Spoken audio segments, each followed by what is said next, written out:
L'histoire racontée dans cette vidéo est celle du pasteur Daniel Ekechukwu, ou Dan Eke. Un pasteur d'origine nigériane, aujourd'hui établi en Afrique du Sud. Le pasteur, fervent évangéliste, fut déclaré mort par les hôpitaux, à la suite du crash de sa voiture. Mais il reviendra à la vie, après 3 jours passés à la morgue, lors des prières dans une évangélisation organisée par l'évangéliste Reinhard Bonnke. Le pasteur Daniel Ekechukwu témoigne dans cette vidéo reconstitution, ce qu'il a vu, dans l'au-delà. Le témoignage comprend des clips originaux, ainsi que des scènes de reconstitution.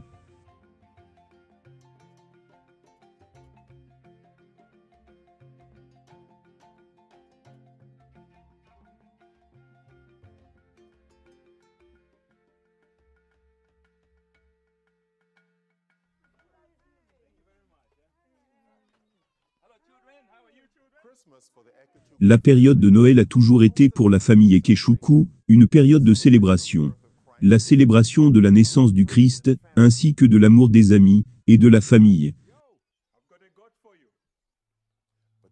Mais cette fois, les choses étaient différentes. En surface, tout semblait bien. Mais à l'intérieur, Daniel bouillonnait de colère et de manque de pardon. Il s'était récemment querellé avec sa femme et nourrissait toujours un profond ressentiment. J'ai eu une querelle avec ma femme le jeudi. Et la petite querelle que j'ai eue avec ma femme, je fronçais les sourcils contre elle. Le jeudi soir, elle était venue frapper à la porte, je ne lui ai pas ouvert la porte.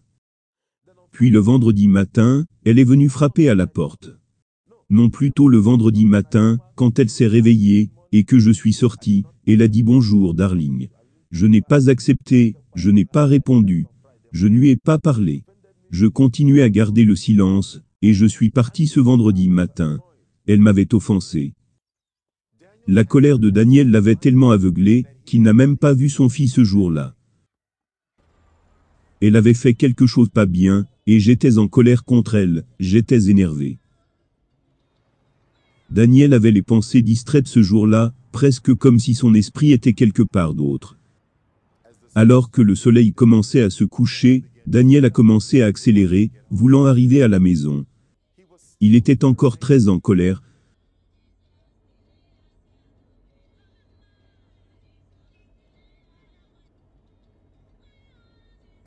Alors qu'il descendait l'un des chemins de terre abrupte, il a commencé à appuyer sur les freins, mais il n'y avait pas de réponse. Daniel a commencé à pomper les pédales furieusement, mais en vain.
Donc au moment où je l'ai entendu crier, et que j'ai entendu que le pasteur est mort, j'ai compris qu'il s'agissait de mon mari. Donc de là-haut, j'ai couru là-bas. J'ai commencé à courir vers l'endroit où l'accident s'est produit.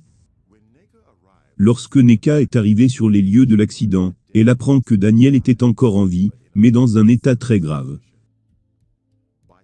Les passants l'avaient emmené à l'hôpital local, où Neka le trouva. Après avoir été transporté d'urgence aux soins intensifs de l'hôpital Borromeo, Daniel refusa d'y être traité. Au contraire, il insista qu'il soit pris en charge par le médecin de sa famille, qui se trouve ailleurs, à Owerri. C'est le médecin de notre famille, qui est à Owerri. Médecin de famille? C'est ce que veut mon mari. Le chirurgien de l'hôpital dit à la femme de Daniel. En aucun cas, Daniel est en état de voyager, vu l'étendue de ses blessures. Il a commotionné. Il est actuellement confus. Et il n'est pas en état de décider ce qui est mieux pour lui. Mais en dépit des appels du chirurgien, Neka était catégorique. C'est ce que veut mon mari. S'il part maintenant, je crains qu'il ne meure en chemin, et je suis certain de cela. Ils l'ont donc libéré cette nuit-là. Ils ont dit que je devrais signer, que je le prends en charge, à mes risques et périls. Et je l'ai fait. Et nous l'avons emmené chez son médecin privé à Owerri. En chemin pour cet endroit, il m'a demandé de prendre soin de l'église, du ministère et des enfants. Prends soin des enfants, et du ministère. N'essaye pas de parler. S'il te plaît, ne parle pas.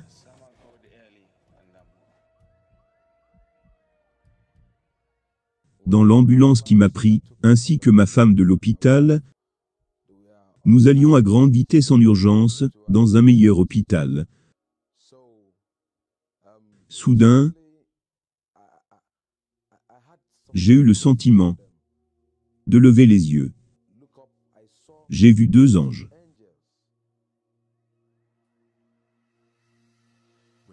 Quand Daniel a vu les 2 anges, il voulait que sa femme le sache, mais l'ange a indiqué qu'il devrait garder le silence.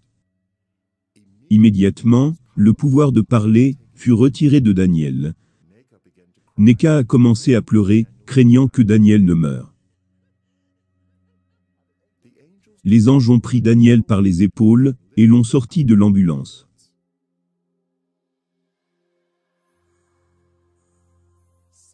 Soudainement Daniel s'est retrouvé dans un autre endroit, avec l'un des anges. Daniel, j'ai beaucoup de choses à te montrer.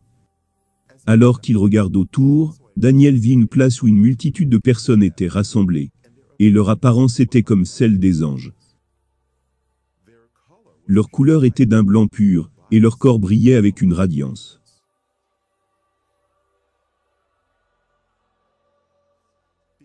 À cause de leur apparence similaire, Daniel pensait qu'il voyait un rassemblement d'anges.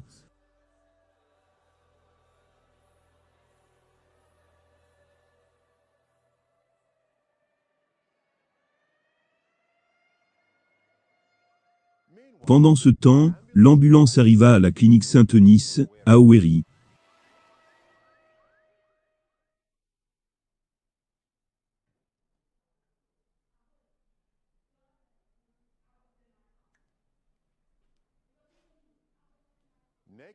Neka et un ami de la famille attendaient en retenant leur souffle, tandis que le docteur José Anebonois examinait le patient.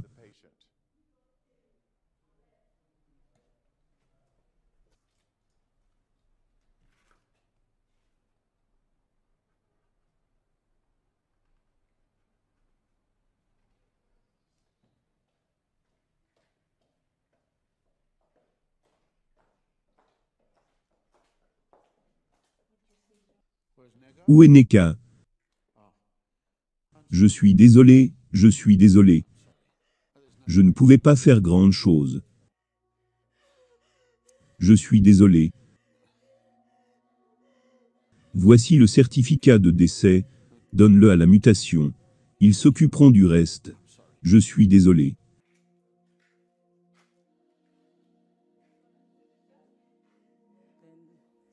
Arrivé sur les lieux, le docteur, après examen, découvre qu'il est mort. Qu'il n'avait plus d'organes respiratoires, que tout s'est arrêté, que nous devons partir, ou le déposer à la morgue. Mais moi, j'ai refusé de croire. J'ai dit non, mon mari n'est pas mort. Il ne peut pas me laisser et partir juste comme ça. Daniel, ceci n'est pas le rassemblement des anges. C'est le rassemblement des saints.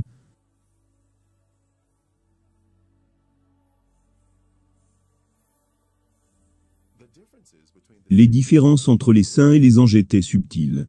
Leur couleur est d'un blanc pur radiant, de leurs cheveux jusqu'à leurs pieds. Mais la différence est que les anges ont des ailes, alors que les saints n'en ont pas.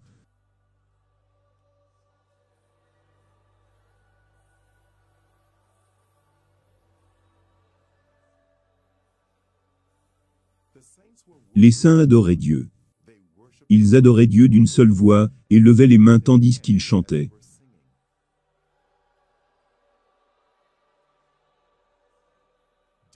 Daniel entendit le son de nombreux instruments, et les sons ne ressemblaient à rien de ce qu'il avait entendu avant. Désirant rejoindre ces gens, il s'est dirigé vers eux, mais l'ange le stoppa. Daniel,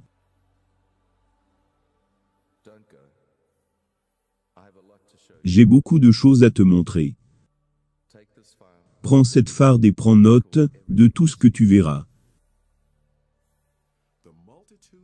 La multitude que Daniel a vue regardait tous une lumière brillante, qui brillait comme le soleil. C'était la source de toute la lumière de l'endroit. C'était une lumière immense, lourde, qui venait sur eux là-bas. Ils étaient tous en train de regarder cette lumière, comme s'ils y voyaient quelque chose. Mais moi, je ne pouvais pas regarder cette lumière. Je ne pouvais pas regarder cette lumière, parce que c'était si dangereux pour mes yeux. J'essayais d'esquiver pour voir à travers, mais eux regardaient directement. Moi je ne pouvais pas.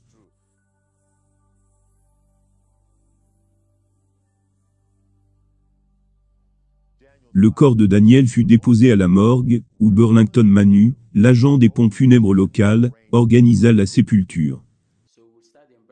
Nous allons commencer la procédure funèbre, j'aurai besoin de 1000 néras. Amenez-moi les gants, ces habits, trouvez un cercueil, puis donnez-moi 2 jours de délai, avant de venir pour le retirer. C'est ok pour vous? C'était le 30 novembre 2001. C'était le jour où ils ont apporté le corps du révérend Daniel Eke. Il est mort à la suite d'un accident. Voici la date. Il fut amené par le père sous le nom de Eke Euba. Puis après le traitement, j'ai fait certaines injections, quelques mille, ça c'est une seringue de 5000. Je lui ai donné environ 6 seringues, aux doigts et aux pieds, pour le traiter avant l'emballement. Le 30 novembre 2001 fut une date à jamais gravée dans le cœur et l'esprit de Neka Ekechukwu. En fait, elle s'en souvient très bien. Ce jour-là fut terrible et horrible. J'étais très triste. Mais la parole de Dieu m'est apparue, dans Hébreux 11 verset 35, c'est écrit. Des femmes ont retrouvé leur mort par la résurrection. Donc quand j'ai lu ce verset, j'ai dit, des morts revenus à la vie.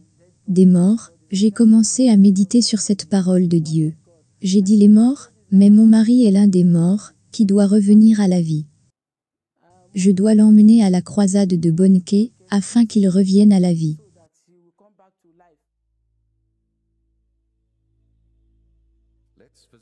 Allons visiter les demeures que Jésus est en train de préparer pour son peuple. Immédiatement, Daniel était dans un nouvel endroit, avec des demeures radieuses à perte de vue. C'était incomparable à tout ce qu'il connaissait sur la terre. Bien que l'apparence ressemblait à des buildings, la structure était inhabituelle, construite avec des matériaux non terrestres.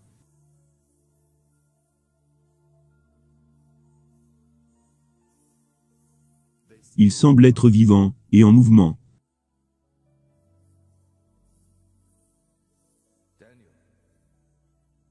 Daniel, Jésus a achevé son travail. Les demeures sont prêtes, mais les saints ne sont pas prêts.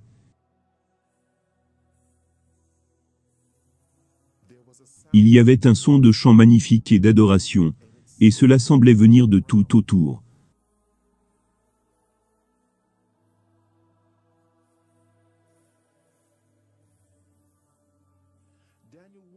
Daniel se demandait d'où le chant pouvait venir, parce qu'il n'y voyait aucune personne. Daniel, l'adoration que tu entends, vient des fleurs.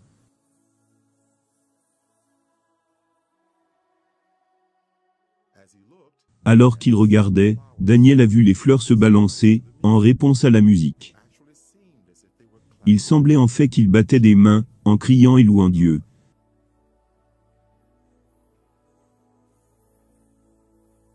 Ils attendent les saints.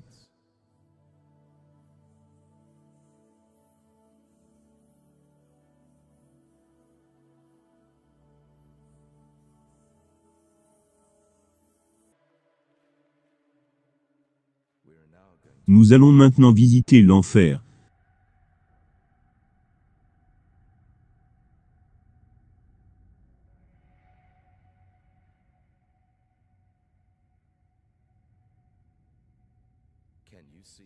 Peux-tu voir les portes de l'enfer? L'ange a levé la main, et alors qu'il la baissait, les portes se sont ouvertes dans un grand bruit.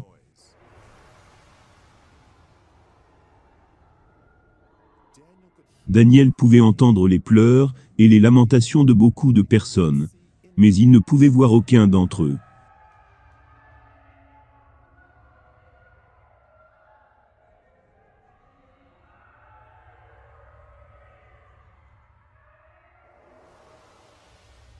Et une lumière brilla du corps de l'ange, dans l'obscurité, afin que Daniel puisse y voir plus clairement.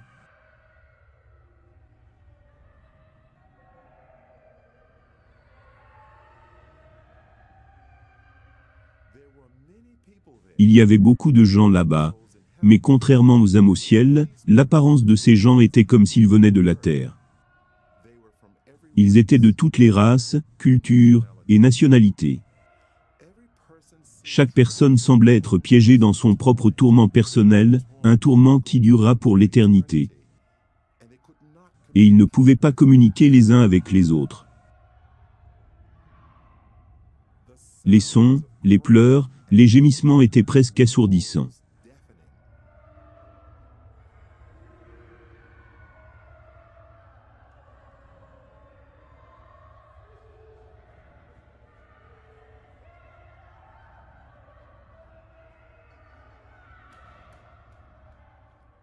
Tout à coup, ils ont semblé avoir pris conscience de la présence de Daniel, et ont commencé à crier à lui pour de l'aide. Et ils criaient uniquement à Daniel, comme s'ils ne pouvaient pas voir l'ange.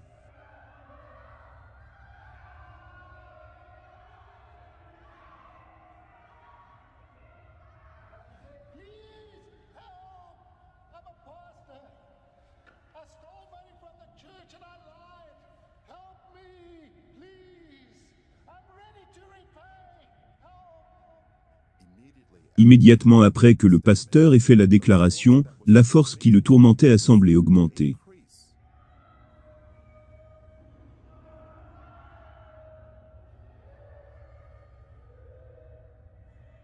Ces gens avaient de la chair, mais pas de sang.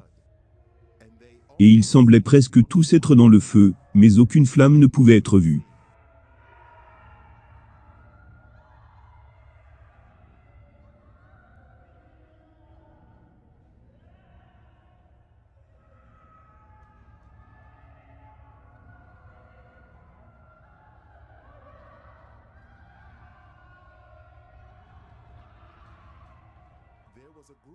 Il y avait un groupe de personnes qui mangeaient leur propre chair.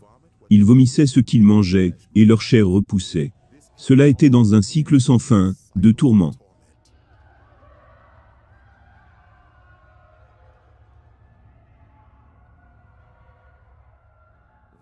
Ces gens que tu vois se mangeant eux-mêmes, pratiquaient la sorcellerie alors qu'ils étaient sur terre. Ils se sont spécialisés dans la consommation de chair humaine. Et maintenant ils se mangeront eux-mêmes pour toujours. Ils récoltent ce qu'ils ont semé. Cet endroit n'est bon pour aucun être humain, créé par Dieu, pour y être, et Dieu n'a pas créé cette place pour l'être humain. Il a créé cette place pour le diable et ses agents. Mais les êtres humains, à coups raides, qui vont désobéir à Dieu comme le diable, iront aussi. Dieu n'a aucune intention de mettre un être humain en enfer. C'est un endroit dangereux et mortel qu'il a créé pour le diable et ses anges. Ce qui va suivre est une déclaration bouleversante de l'ange.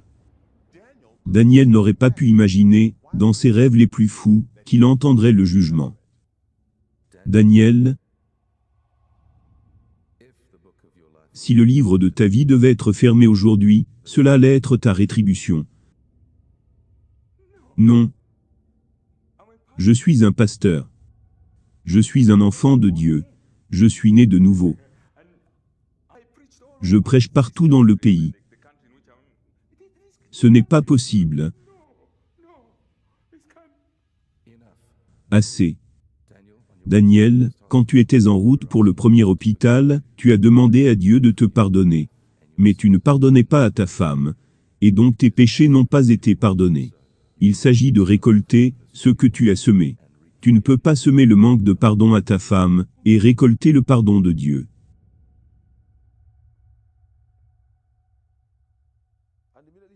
Et immédiatement quand il a fait cette déclaration, mon esprit m'a convaincu que ce que l'ange m'a dit, le jugement sur moi, était vrai. Je n'ai pas objecté, parce que je me souviens que j'ai eu une querelle avec ma femme le jeudi. Et la petite querelle que j'ai eue avec ma femme, j'ai froncé les sourcils contre elle. Puis le jeudi soir, elle a frappé à ma porte. Je ne lui ai pas ouvert la porte. Puis le vendredi matin, elle a encore frappé à la porte. Non, plutôt le vendredi matin, elle a frappé à la porte, et je suis sorti. Elle a dit, « Bonjour darling ». Je n'ai pas accepté, je ne lui ai pas répondu. J'ai gardé le silence contre elle, et je suis parti le vendredi matin. Ma femme m'avait offensé, elle avait fait quelque chose qui ne s'était pas bien. Et j'étais en colère contre elle. J'étais énervé, je n'ai pas accepté son bonjour. J'ai quitté le vendredi et lors de mon retour, j'ai eu l'accident et mouru. Et donc l'ange me dit, parce que ma femme m'avait offensé, et je n'ai pas pardonné à ma femme, et j'arrive devant Dieu et demande à Dieu de me pardonner. Il ne me sera pas pardonné, et que cet endroit allait être ma rétribution. Et donc je pleurais et criais. Je n'ai pas rejeté le jugement. Le jugement était véridique, parce que je savais dans mon cœur que j'étais en colère contre ma femme. Je pensais même comment la punir. Ma femme m'a donné une gifle, qu'est-ce que je vais lui faire? Dans mon cœur j'étais énervé, et Dieu a jugé mon cœur. Et alors que je pleurais, criais et criais. Je disais, regarde comme j'ai détruit mon âme, regarde comme j'ai détruit mon âme. Pendant que je criais et pleurais, j'avais peur. J'avais les larmes partout sur moi. Je paniquais, parce que cet endroit n'est bon pour personne. Et la façon dont toute chose avait l'air, si Dieu voulait m'y jeter, rien n'allait l'empêcher. Parce que pendant que nous discutions, des groupes de personnes, des milliers de personnes continuaient à y être envoyées.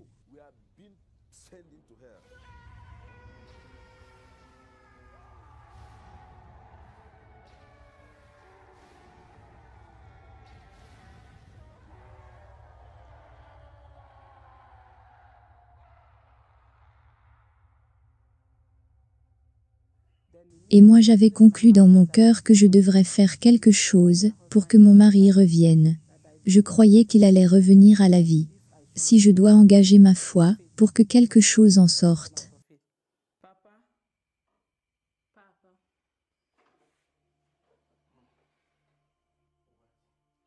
Nous devons prendre son corps pour l'église. Quoi? Nous devons amener le corps de Daniel à l'église. Ma fille, Daniel, est mort. Il est parti. Il va revenir à la vie. Le beau-père de Neka a refusé cette demande, de retirer le corps de la morgue. Mais pendant ce temps, de l'autre côté de la ville, tout se mettait en place en sa faveur. Et donc nous l'avons retiré de la morgue. Nous l'avons habillé, et l'avons mis dans le cercueil. Puis nous avons quitté Owerri, pour venir sur Onitsha.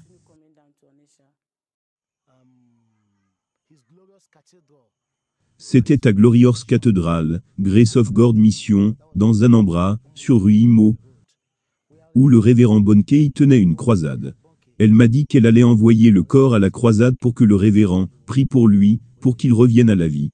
J'ai commencé à rire.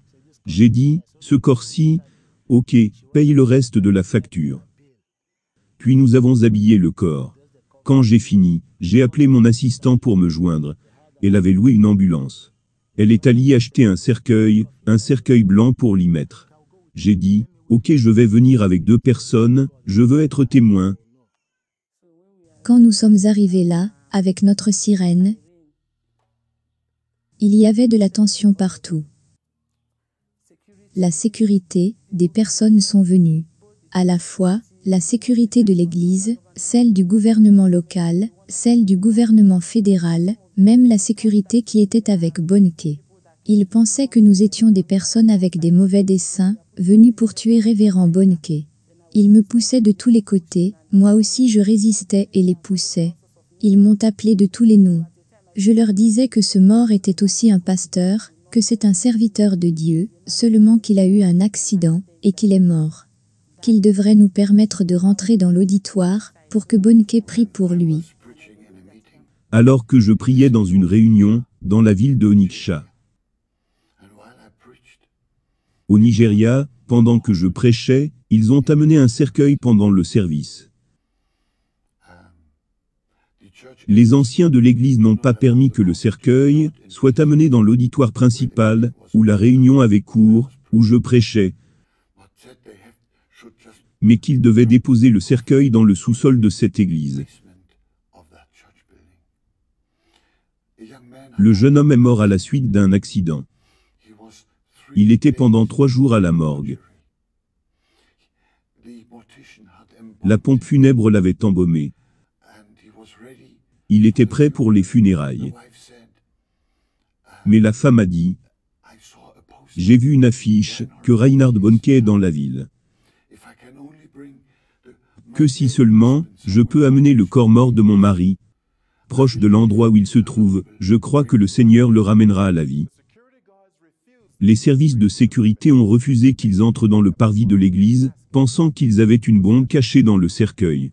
Ils furent redirigés dans le sous-sol de l'église. Daniel a été retiré du cercueil et déposé sur une table. Les gens ont commencé à prier pour lui.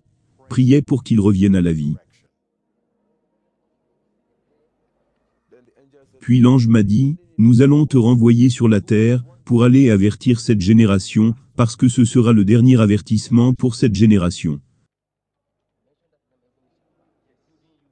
Alors que les prières étaient faites, son cœur a commencé à battre. La vie a commencé à venir dans son cœur. On continuait de prier, et de prier. Tandis que les prières continuaient, il a commencé à respirer graduellement, mais son corps était toujours raide.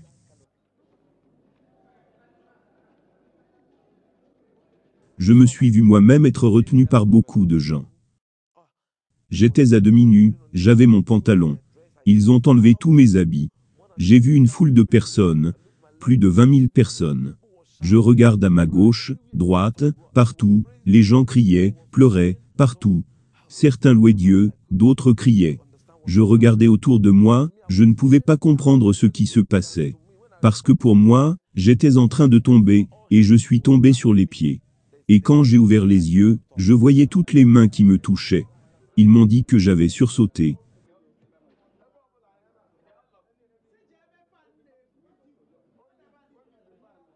J'ai vu cette grande cathédrale. C'était une grande cathédrale. Je regarde sur ma droite, sur ma gauche, devant, derrière, l'endroit était rempli de gens. Certaines personnes criaient, d'autres parlaient de cercueils, d'autres de morgue, d'autres de 3 jours. Je ne comprenais pas ce qui se passait, parce que pour moi, mon expérience n'avait pas duré plus de 15 minutes. Donc je ne savais pas, ce qu'ils entendaient par, depuis 3 jours. Pour moi il n'y a pas eu de nuit, il n'y a pas eu de jour. C'était seulement à ce moment-là, dans lequel j'étais.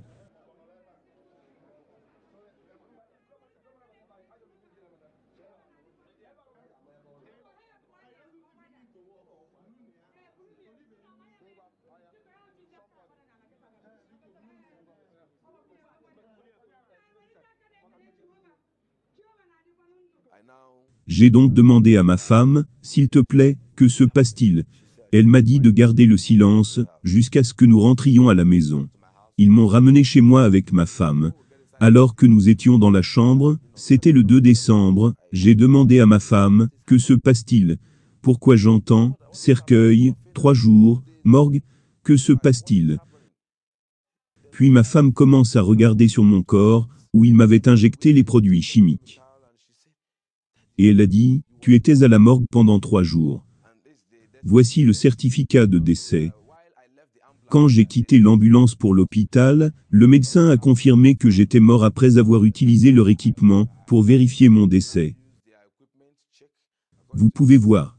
Ils ont vérifié les battements de cœur, tout le reste. La pipouille des yeux, tout. Selon le médecin, après avoir vérifié tout, il a confirmé que j'étais totalement mort. Et il leur a donné le certificat de décès pour qu'ils m'enlèvent de là. Plus tard, quand j'ai rencontré Daniel Ekeshuku, je lui ai demandé, tu étais mort dans un accident de voiture. À la suite de blessures graves, est-ce que tu continues à sentir des douleurs? Il m'a dit, oui, j'ai des douleurs. J'ai dit venant des blessures? Non, il a répondu, ça provient des terribles massages.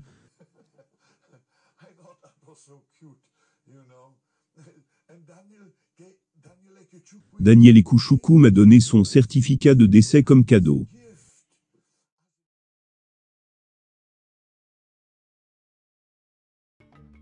Le pasteur Daniel Ekeshuku continue à parcourir le monde entier, dans des réunions d'évangélisation, pour témoigner de ce qu'il a vu dans l'au-delà.